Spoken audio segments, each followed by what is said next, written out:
A man's character is formed by his experiences and goals, his past and intended future, and where he had been and where he is going.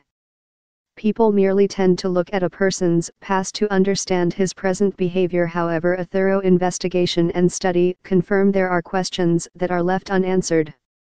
What defines our attitudes is not only caused by our previous experiences but also by our goals that set the direction of our lives.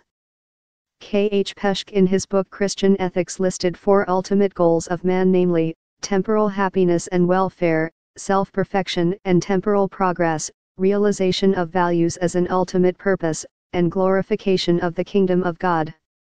Temporal happiness is a goal wherein man's ultimate purpose is happiness. This happiness is temporal, and so it means it is a worldly type. A lot of people, especially this past generations, have this kind of mindset. Enjoy life while we can, life is short, so enjoy it, go to the party, eat the food you want, or explore life. If taking illegal drugs makes one happy, then to him the act is acceptable and not sinful because of the fact that it makes him/her happy. The negative maxim of this ultimate goal is anything that hinders a man to be happy is bad and sinful. It must be avoided. If a crime is committed at party, thus putting the party to a halt, it is bad and sinful because it stopped the party that is giving him fun.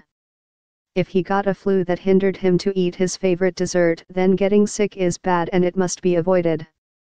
The danger here is that it is regardless of the reason that stopping him to be happy is bad and sinful. Therefore, if a mother does not let a daughter or son to join his friend's victory party, her mother is bad. Self-perfection assails oneself to aim, as the word dictates, perfection.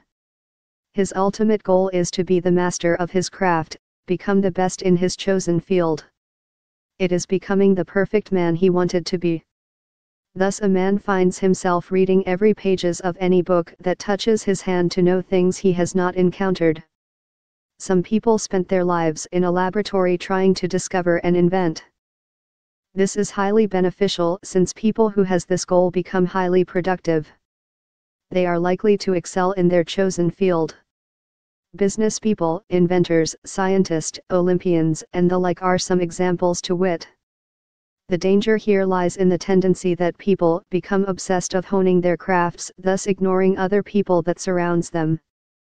They tend to become self-centered and self-righteous. They fail to see the needs of their wife, children, and other people.